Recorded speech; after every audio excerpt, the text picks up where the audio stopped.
드리겠습니다. 예수께서 예루살렘으로 가실 때에 사마리아와 갈릴리 사이로 지나가시다가 한 마을에 들어가서 약병 환자 10명이 예수를 만나고 있어서 소리를 높여 이르되 예수 선생님이여 우리를 불쌍히 여기소서 하거늘 보시고 이르시되 저들이 그들이 가다가 깨끗합니다. 그 중에 한 사람이 자기가 나은 것을 보고 큰 소리로 하나님께 영광을 돌리며 돌아와 예수의 나라에 엎드려 사마리아 사람이라. 예수께서 대답하여 이르시되 10사람이 다 깨끗함을 받지 아니하였느냐 그 9은 어디 있느냐 이 이방인 외에는 하나님께 영광을 돌려 돌아왔다고 하시고 함께 읽겠습니다. 그에게 이르시되 일어나 가라 내 믿음이 너를 구원하였느니라 하시더라. 아멘. 기도하겠습니다. 은혜로우신 하나님, 이 추운 날에도 우리의 영혼을 주님의 전으로 이끌어 주심을 감사합니다. 오늘도 주님 앞에 나왔습니다.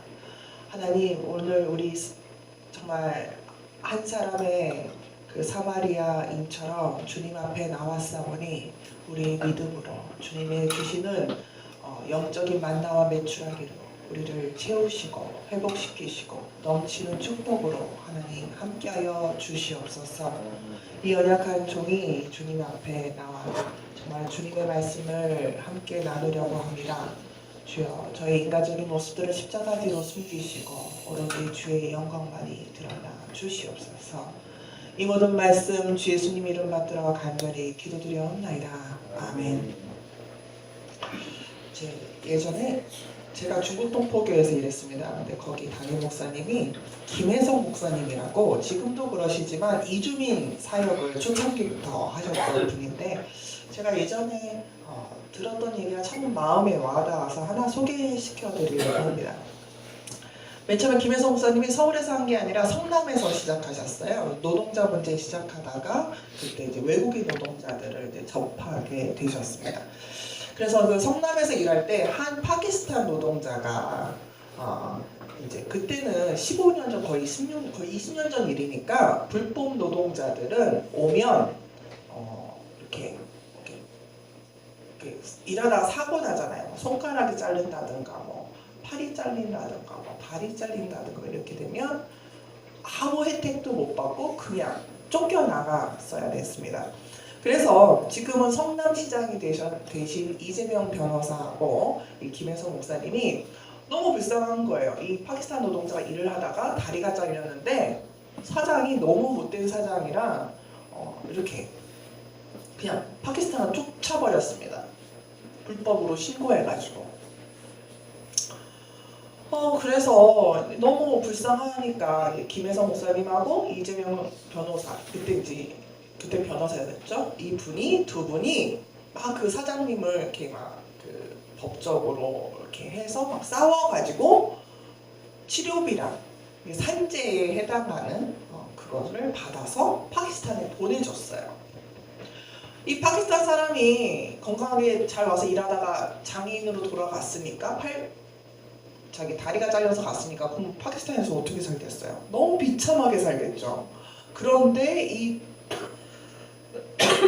김혜성 목사님하고 이재명 변호사가 기독교인들이 돈을 계속 보내주니까 너무 이 사람이 좋은 거예요. 그래서 감사 편지를 썼습니다. 이렇게 썼다고 합니다.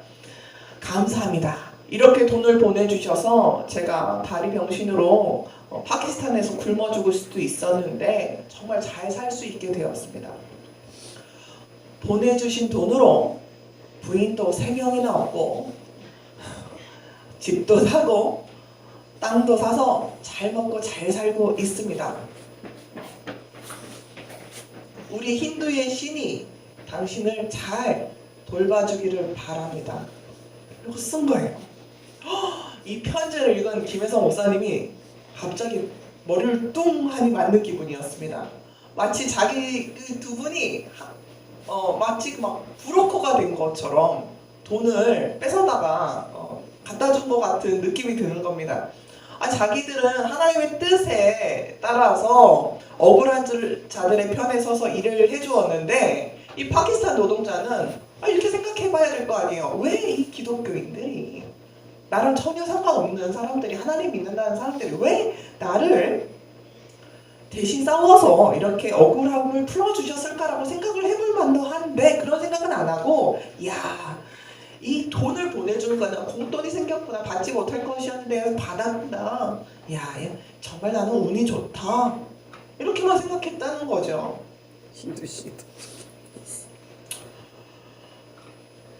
아마 그 파키스탄의 노동자의 인생은 한국에서나 파키스탄에서나 결코 변하지 않았을 것입니다.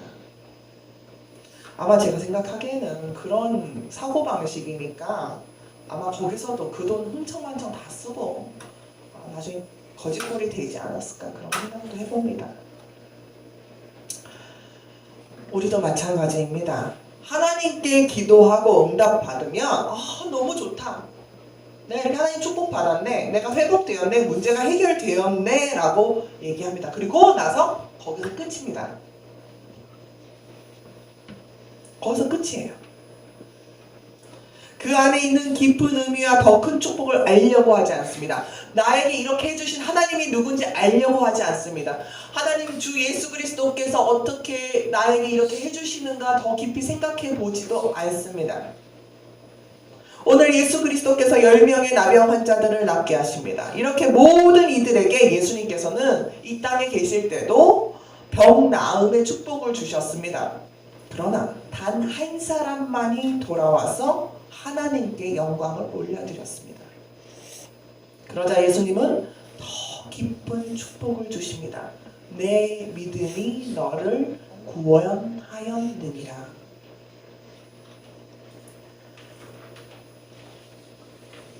주님께서 오늘 말씀을 통하여 주시는 그 귀한 더 깊은 축복을 아시고 또 주님 앞에 나아가시는 귀한 시간이 되시기를 바랍니다.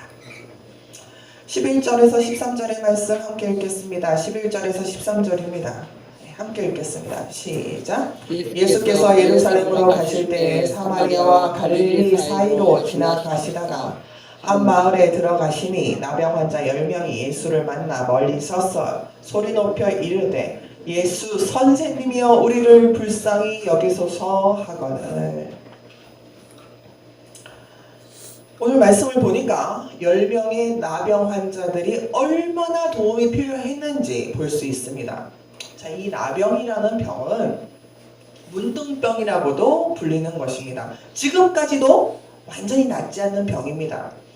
이유도 원인도 알 수 없는데 나균이라는 그 균이 이렇게 몸에 들어오면 이렇게 피부며 손이며 발이며 이렇게 살을 썩게 만드는 병인데, 더 중요한 것은 뭐냐면 전염병이라는 것입니다. 전염되는 거예요, 다른 사람들한테. 그렇기 때문에 병이 옮지 않도록 이 병에 걸리면 가족들을 떠나야 되고 마을을 떠나야 되고 자기 사회에서 떠나야 된다는 것입니다. 그러니 얼마나 비참하고 얼마나 외롭고 얼마나 힘들겠습니까? 그래서 12절에 보니 이 병이 이 병 때문에 이 10명이 멀리 서 있었다라고 쓰여져 있습니다. 12절에 보면 멀리 떨어져서 있는 거죠. 그러나 그냥 멀리 서 있었던 것은 아니었습니다. 이들은 소리 높여 말하기를 예수 선생님이여 우리를 불쌍히 여기소서라고 소리쳤습니다. 병을 낫고자 해도 예수님께 갈 수 없는 간절한 심정을 담아서 소리쳤습니다. 구원의 기회가 있음에도 잡지 못하는 안타까운 마음이 가득했습니다. 그래서 멀리서라도 사람에게 둘러싸여 있는 예수님을 보고 어떠한 기회라도 잡아보려는 심정으로 소리쳤던 것입니다. 우리에게도 이러한 간절함이 있습니까? 우리는 교회에 나옵니다. 설교 말씀을 듣습니다. 좋은 찬양이 있으면 감동합니다. 또 외롭다가도 뜻이 많은 교회 사람들을 만나면 즐겁습니다. 그러나 하나님을 간절히 만나고 싶은지 한번 생각해 봐야 합니다. 양심적으로 말입니다. 내가 하나님 만나고 싶어서 교회 왔는가? 하나님 무서워서 왔는가? 한번 생각해 봐야 한다는 것입니다. 하나님께서는 우리가 교회에 와 있던, 일을 하던, 집에 있던지 간에 당신을, 하나님을 간절히 찾기를 원하십니다. 필요할 때만 찾는 것이 아니라 항상 찾기를 원하십니다. 예레미야 33장 3절의 말씀, 너는 내게 부르짖으라 내가 내게 응답하겠고 내가 알지 못하는 크고 은밀한 일을 내게 보이리라 하셨습니다. 그럼 이렇게 부르짖는 10명의 문둥병자들에게, 나병 환자들에게 예수 그리스도께서는 어떠한 큰 일을 보이셨는지 보도록 하겠습니다. 14절입니다. 14절 함께 읽겠습니다. 14절 함께 읽겠습니다. 시작. 보시고 이르시되 가서 제사장들에게 너희 몸을 보이라 하셨더니 그들이 가다가 깨끗함을 받은지라. 아멘. 예수님께서 큰 일을 보이셨습니다. 그 10명의 나병 환자들이 다 깨끗이 낫게 되었습니다. 그럼 이 일은 어떻게 일어났습니까? 10명 모두가 예수님의 말대로 그대로 했기 때문입니다. 예수님께서는 단지 너희가 가서 제사장들에게 너희 몸을 보이라 라고만 얘기하셨습니다. 여기서 희한한 일이 있습니다. 다른 때는, 다른 병자들 고칠 때는 눈이 안 보이는 사람이 있을 때는 침을 뱉어 흙을 이겨서 눈에다 막 바르시기도 하고, 귀신 들린 사람이 내가 명하노니 당장 나가라고도 명령도 하셨고, 몸을 대고 기도하셔서 죽은 어린아이가 살아나기도 했고 그랬는데, 이 10명의 문둥병 환자들에게는 그냥 시크하게 아무렇지도 않은 듯이 자 가서 제사장들한테 가서 너희 몸을 보여라 라고만 말씀하신 것입니다. 약을 처방하지도 않으시고 그 무엇도 사용하지 않았습니다. 그러나 예수님의 말씀이 임하자 그들의 병이 나았습니다. 주님의 말씀에 순종하자 이 고통받는 사람들이 고침을 받은 것입니다. 그런데 만약에 이들 중에 10명 중에 누구 하나라도 기도도 안 해주고 만져도 안 주고 나으라고 명령도 안 하고 그냥 제사장에 가서 몸을 보이라니, 우리가 몸이 이런데 사람들 사이에 갔다가도 돌 맞아 죽을 텐데 제사장도 어떻게 우리를 만나 주겠냐고 화를 내면서 예수 선생 가짜라고 돌아서 가버리면 아마 그 사람은 아마도 낫지 못했을 것입니다. 예수님께서는 우리를 향하여 말씀하십니다. 순종이 제사보다 낫다고 말입니다. 순종은 내 마음, 내 뜻에 맞을 때 하는 것이 아니라 말씀하시는 자를 믿고 의지하여 따르는 것입니다. 어떤 식으로 말하든지 간에 말입니다. 주님은 우리에게 이러한 순종을 원하고 계십니다. 순종은 믿음을 보이는 것입니다. 야고보서 2장 18절에 말합니다. 어떤 사람은 말하기를 너는 믿음이 있고 나는 행함이 있으니 행함이 없는 내 믿음을 보이라. 나는 행함으로 내 믿음을 내게 보이라 하랴.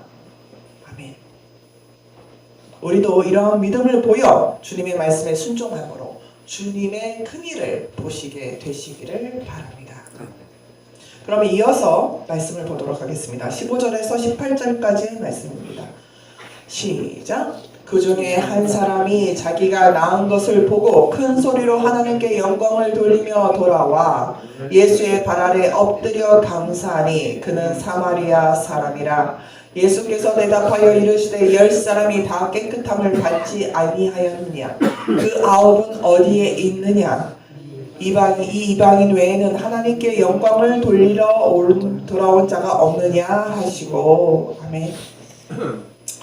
예수님께서는 10명의 나병 환자의 고통과 어려움을 보시고 다 고쳐주셨습니다. 한 명도 아니고 10명을 다 고쳐주셨습니다. 왜 그리 하셨을까요? 정말로 예수님께서 내가 10명을 다 고쳐주면 이 10명이 다 돌아와서 감사할 거라고 생각해서였을까요? 아닙니다. 그 중에 한 명이라도 돌아와서 감사할 것을 이미 아셨습니다. 그렇지만 예수님께서는 10명 다 고쳐주셨습니다. 그것이 바로 예수님의 사랑이고 예수님의 능력이 있기 때문입니다. 그러면 감사하는 자와 감사하지 않는 자의 차이는 무엇입니까? 다 똑같이 나병이 나았는데 예수님께 감사하러 온 사마리아 사람이 뭐 더 특별하게 받는 복이 있었습니까? 또 감사하러 오지 않는 사람들은 도대체 무슨 생각으로 오지 않았던 것입니까? 왜 오지 않았느냐에 대해서 몇 가지로 생각해 볼 수가 있습니다. 나머지 9명 왜 안 왔는가? 첫째로 자신들이 막상 낳고 나니까 마음이 바뀐 겁니다. 문제가 해결되니까 마음이 바뀐 거죠. 자기 자신만 소중해지기 시작했다는 겁니다. 분명히 9명의 나병 고침을 받은 사람들은 능력 있는 예수님을 만나서 그 도움을 받았습니다. 병이 완전히 고쳐졌습니다. 그리고 제사장에 가서 병 나음을 보이고 가족들과 친구들의 품에 안기게 되었습니다. 이제 다시 보통 사람으로 사회생활을 할 수가 있게 된 것입니다. 그러나 이 9명은 괜히 도움을 받았다고 해서 예수님께 발목 잡히면 어떡하지? 라는 생각이 있었을 것입니다. 왜냐하면 당시 예수님은 제사장들이나 바리새인들의 미움을 받고 있었기 때문입니다. 그러면서 병 고쳐준 거는 정말 고맙지만 내 인생이 있으니까 여기서 그만두자. 자기도 예수님도 그냥 제사장에게 보이라고 했지 직접 만져주고 직접 치유해주고 직접 기도해준 거 아니잖아. 여기서 끝내자. 그런 생각하면서 다시 돌아와서 예수님께 감사하지 않았습니다. 보통 사기치는 사람들 보면 착하고 선한 사람들의 마음을 이렇게 이용하는 경우가 많습니다. 근데 사람이니까 양심이 있을 거 아니에요. 근데 이 사람들이 가장 큰 문제는 뭐냐면 자기가 사기치는 것이 잘못됐다는 것에 대해서 살짝 꼬아서 자기 합리화를 합니다. 이 사람은 착한 사람이 아니라 멍청한 사람이고 욕심이 많은 사람이고 내가 똑똑하니까 이 사람은 순진해서 그런 것이니까 내가 더 힘이 많아서 당연히 누르고 빼앗는 건 당연하다라고 생각할 수도 있습니다. 그리고 또 가장 양심을 저버리는 생각이 뭐냐면 이 사람은 나보다 더 가진 것도 많고 더 나으니까 내가 좀 뺏어도 돼. 내가 좀 망쳐도 이 사람은 금방 돼. 라는 그런 양심 없는 생각을 한다는 것입니다. 그렇기 때문에 도움을 준다 해서 이 도움받는 사람이 다 감사하다. 감사한 마음으로 산다고는 우리가 볼 수가 없는 것입니다. 둘째, 그렇기 때문에 이 9명은 도움을 받았지만 감사하지 않은 이런 사람들인데 이 사람들을 보면 이 모든 것이 자기 힘으로 했다라고 생각하는 사람들입니다. 내가 예수를 만나서 예수께 치유를 받아서 내가 했다라고 생각을 하기 때문입니다. 그러니까 예수님의 은혜를 받아서 내가 못 고치는 병인데 고쳐졌다고 생각하는 게 아니라 내가 예수께 가서 예수께 치유받았다라고 생각하는 것입니다. 하늘을 나는 새가 자기 힘으로 난다고 생각하면 감사를 못합니다. 그러나 공기가 있기 때문에 난다고 생각하면 감사하는 마음이 생기는 것입니다. 믿음의 조상 아브라함은 어디를 가나 그곳에서 먼저 감사의 제단을 쌓았습니다. 하나님께서 나를 여기까지 인도하셨다는 감사의 표현이었습니다. 자기의 능력으로 걸어왔다고 생각하면 자기의 다리를 자랑하게 됩니다. 그러나 분명히 자기의 다리로 내 힘으로 내 의지대로 왔다고 생각하지만 겉으로는 그렇지만 보이지 않는 하나님의 능력이 보이지 않는 하나님의 보호가 나를 이끄셨다고 생각하면 감사하게 되는 것입니다. 그럼 여기서 9명의 감사하러 오지 않은 사람과 1명의 감사하러 온 사람의 차이는 무엇일까요? 그래서 보면 그 고칠 수 없다는 나병을 모두 다 고침받은 사람들인데 그 안에 무엇이 하나 더 있었냐? 오늘 19절에 보면 그것이 나와 있습니다. 19절을 함께 읽겠습니다. 시작. 그에게 이르시되 일어나 가라 내 믿음이 너를 구원하였느니라 하시더라. 아멘. 돌아온 1명은 몸이 다 깨끗이 나았을 뿐더러 영혼이 살림을 받았습니다. 영혼이 구원받았습니다.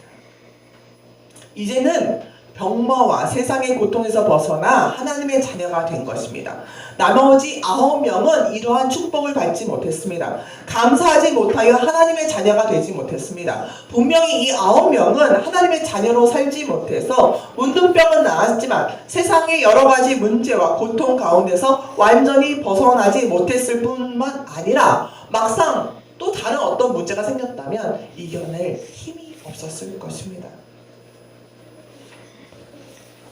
그러나 감사로운 이 사마리아 사람은 그의 인생에 나병보다 더 어렵고 더 힘든 일이 닥칠지라도 하나님 아버지께서 그의 모든 것 되시니 다 극복하고 시련이 축복이 되는 놀라운 자리에 평생 있었을 것입니다. 말씀을 정리하겠습니다. 예수님을 간절히 찾던 10명의 나병 환자들은 주님의 말씀에 다 순종해서 주님 말씀을 그대로 따라서 병이 나았습니다. 세상 그 누구도 낫게 할 수 없는 살이 썩어 들어가는 전염병을 주님께서 이들의 간절함을 들으시고 낫게 해주신 것입니다. 그래서 이 10명은 너무나도 기뻐했습니다. 그리고 그 중에 9명은 자신의 갈 길로 다 돌아갔습니다. 그러나 오직 한 사람, 사마리아 사람은 예수님께 와서 감사하며 하나님께 영광을 올려드렸습니다. 그러자 예수님께서는 다른 9명에 하지 않은 귀한 축복의 말씀을 주셨습니다. 내 믿음이 너를 구원하였느니라. 60만 나은 것이 아니라 영혼도 축복받은 것입니다. 세상의 문제만 해결받은 것이 아니라 저 하나님의 나라에 갈 수 있는 축복을 주신 것입니다. 눈앞의 것만 채워지고 해결된 것이 아니라 영원히 마르지 않는 넘치는 축복을 받은 것입니다. 이 시간 주님의 음성을 들으시기 바랍니다. 세상의 문제, 걱정, 근심만을 두고 주님을 만나러 오지 마시고 진정 주님을 만나서 내 영혼이 살아 영원히 주님의 품에서 평안과 위로를 얻으시기를 바랍니다. 주님이 누구신지 하나님이 누구신지 아시기를 바랍니다. 무엇을 해주기를 기다리기보다는 주님을 사랑하는 마음으로 만나시는 저와 여러분이 되시기를 간절히 축원합니다. 기도하겠습니다. 사랑의 주님, 오늘 주님께서 주신 말씀을 받듭니다. 마음속에 새깁니다. 우리의 세상적인 어리석음을 용서하여 주시고 주님을 만나고 주님을 사랑하며 또 하루하루를 살게 하여 주시옵소서. 그리하여 우리의 육신이 살고 또 영혼이 살아서 진정한 하나님의 자녀로 살게 하여 주시옵소서. 이 모든 말씀 주 예수 그리스도의 이름 받들어 간절히 기도드리옵나이다. 아멘.